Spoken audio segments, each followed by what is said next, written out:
가압류 처분금지 효력이 현소유자의 가압류 처분금지 효력을 설정한 상태에서 현소유자의 후순위를 근저당이나 후순위를 확정일자가 확정물질 임차권이 설정이 됐다. 이랬을 때에 현소유자의 선순위 가압류 처분금지를 하고 후순위로 가압류 처분금지 효력을 받고 나서 현소유자의 설정된 근저당권의 처분금지 효력은 상당히 약화된 처분금지 효력을 갖게 된다. 왜냐하면 이 가압류의 처분금지력이 이 근저당권을 무효화시키는 게 아니다.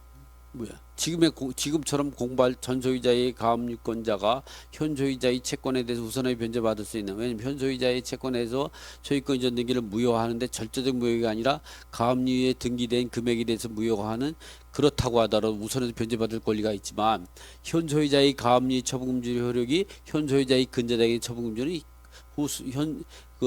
현소유자의 후순위 근저당권에 대해서 우선 변제권을 발탄해서 동순위로 안분 배당받기 때문에 후순위 설정된 근저당권이 채권을 놓게만 한다고 하면 이 선순위 가압류 처분금지 효력이 무력화시킬 수 있는 그런 것이다. 그래서 그런 걸 위해서 이 사행위로 인한 근저당권 말소 청구사항과 채권자 취소권을 행사할 수 있다.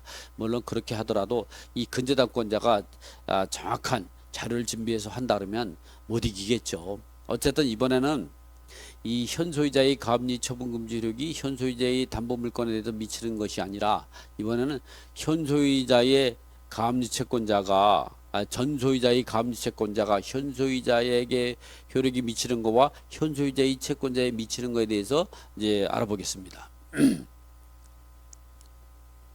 일단 자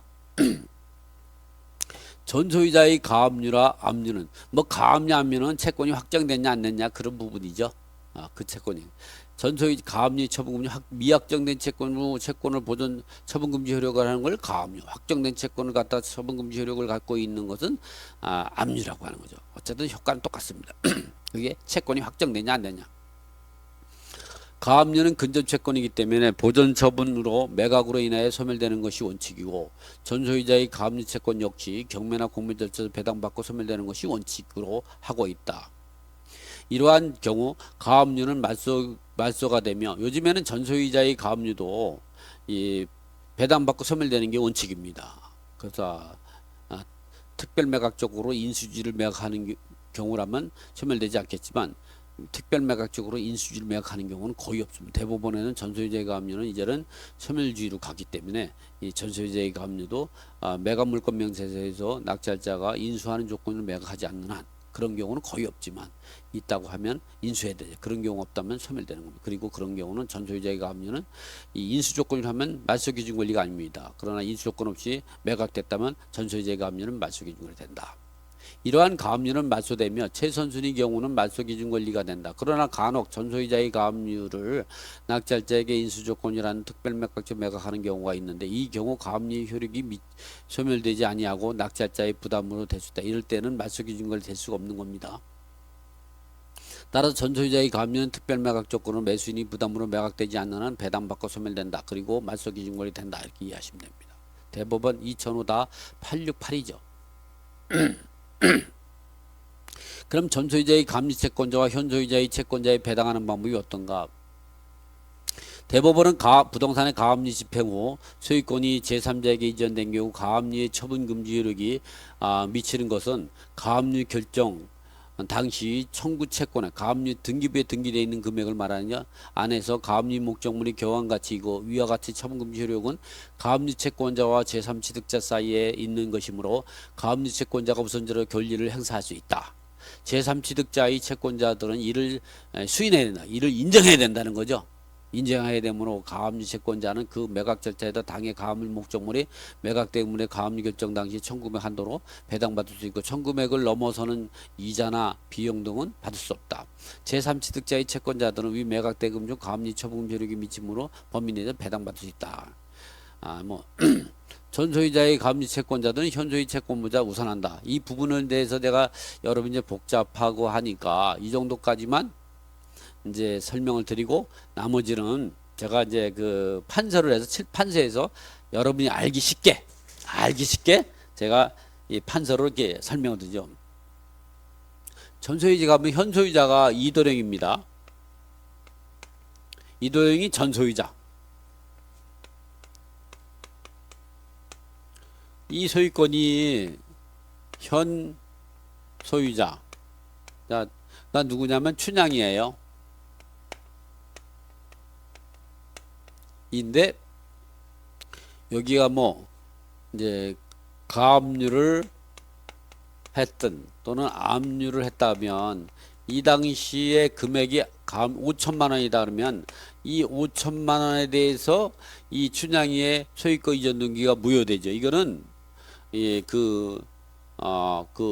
어디서 처분 금지 효력이기 때문에 처분 금지 효로 인해서 5천만 원에 대해서 무효고 이 나머지 소유권 이전 등기는 유효하다는 거죠. 그래서 이런 경우를 절대적 무효가 아니라 개별 상대 효력이다. 이런 걸 개별 상대 효력이다. 그래서 이런 경우라면 이 5천만 원에 대해서는 소유권 자체가 무효가 되기 때문에 여기에 현 소유자와 임대차 계약을 맺은 소액 임차인의 최우선 변제금 또는 이제 근로자의 임금 최우선 변제금, 이번에는 당해세, 그 다음에 뭐 세금, 일반 세금, 이런 세금이 있다고 하더라도 이것이 1등으로 배당을 받고요. 이거는 동순위로 2등으로 배당받고 이게 3등, 4등 이런 식으로 배당을 받게 된다는 거죠. 이렇게 지금처럼. 현 소유자의 소액 임차부 최우선 변제라도 이 가압류 처분 금지 효력에 의해서 소유권 이전 자체가 5천만 원은 무효가 되는 겁니다. 무효시키는 거죠. 그래서 현 소유자의 가압류가 있고 근저당이 설정될 때 근저당권의 우선 변제권을 박탈시키는 거하고 또 다르죠. 이게 더 강력하죠. 이거는 가압류 처분 금지 효력에 의해서 권리 채권으로 보지 않기 때문에 처분금지 효력이라는 권리 때문에 이 소유권 자체에 대해서 무효화시키기 때문에 권한이 없는 사람하고 계약한 이 임차인이 아무리 최우선 변제를 해당돼도 아무리 당했어라도 후순위가 되는 거죠. 이렇게 되고요. 그런데 이게 이런 경우가 있죠. 이게 가압류나 압류가 아니라 이번에 어떠냐? 이도령이 있고 이도령이 전소유자 있고 이 춘향이가 소유권을 이전했는데 춘향이의 소유권 여기에 이제 전소유자의 근저당일 때는 어떨까? 근저당. 그리고 나서 이 소액 임차 보증금 일정의 최우선 변제금 임차인이 최우선 변제금 또는 임금 최우선 변제금 당해세 그리고 뭐 근저당 이런 것들이 있을 때는 어떻게 되는가? 이 전소유자의 근저당 같은 경우는 이럴 때에는 이 근저당 설정 연도가 예를 들어서 2014년 1월 10이다 하면 주택가액의 2분의 1 서울 같은 경우는 주택가액의 2분의 1 범위내는 9,500만 원 이하일 때 3,200만 원을 이 임차인이 9,500만 원이다 보증금이 그럴 때는 이 사람이 최우선 임차인이죠. 요거는 이게 잘못된 요게 임금이고요. 제가 임금이고 임차인이 앞에 있네요. 요거는 임차인이 보증금이 9,500이다 그러면 이 3,200을 최우선 변제 금액으로 배당을 받았을 때 이것이 이 근저당보다 우선해서 배당받을 수 있다. 무조건 하는 게 아니라 이 근저당 설정 당시에 건물이 있었다고 하면 이 근저당권자가 소액 임차인이 발생할 걸 예측할 수 있었죠. 그런데 소유자가 변경됐다는 이유만으로 임차인이 최우선 변제를 갖다가 인정하지 않는다면 이 근저당권자가 예측하지 못한 손실을 보지 않게 되는 부당이득을 보게 된다라서 그리고 또 열악한 지위에 있는 임차인을 보호하게 하기 위해서 이런 경우는 이 임차인이 최우선 변제가 1등으로 배당받고 이것이 2등으로 배당을 받게 되고 그러나 이 임금 최우선 변제는 이 전소유자의 근저당보다 우선하지 못한다는 대법 판례에 의해서 이 3순위 배당을 받게 되죠. 그리고 4수준으로 배당받고 5수준으로 배당받는 관계에 있다. 이 전소유자의 가압류의 처분금지력에 의해서 현소유자가 무효되기 때문에 이런 경우는 임차인이 최우선자나 근로자의 최우선 당해서 이보다 우선은 1등으로 배당받지만 이 전소유자의 근저당은 이 전소유자의 가압류보다 이제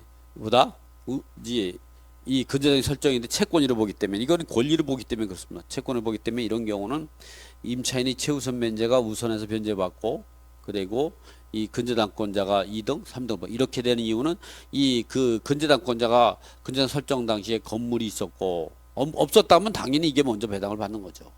있었고 이 소액 임차인이 발생한 걸 예측할 수 있었다는 거기 때문에 이 소유자가 변경됐다는 이유 갖고 이 그 임차인이 최우선 면제를 우선에 변제받지 못하면 근저당권자가 예측하지 못한 손실을 보지 않게 하게 되고 부당이득을 보게 된다 그래서 이러한 경우는 예측했던 손실을 보도록 하기 위해서 임차인이 최우선 면제를 받고 근저당이 받고 그러나 문제는 이 1, 2, 3순위가 배당을 다 못 받는다 그럴 때는 또다시 1, 3은 또 동순이죠. 예, 또 순환을 돌려야죠. 이런 식으로. 그런데 대부분이 여기까지는 다 배당을 받겠죠. 배당 순위는 이렇게 한다. 그래서 전소유자의 가압류 처분금지로 하고 전소유자의 근저당하고 현소유 채권자는 지금과 같이 구분하면 된다. 해서 오늘은 이제 이렇게 오늘 준비한 내용은 여기까지입니다. 그리고 여러분도 보면 지금 같은 경우는 이제 뭐 부동산을 방사로 하죠.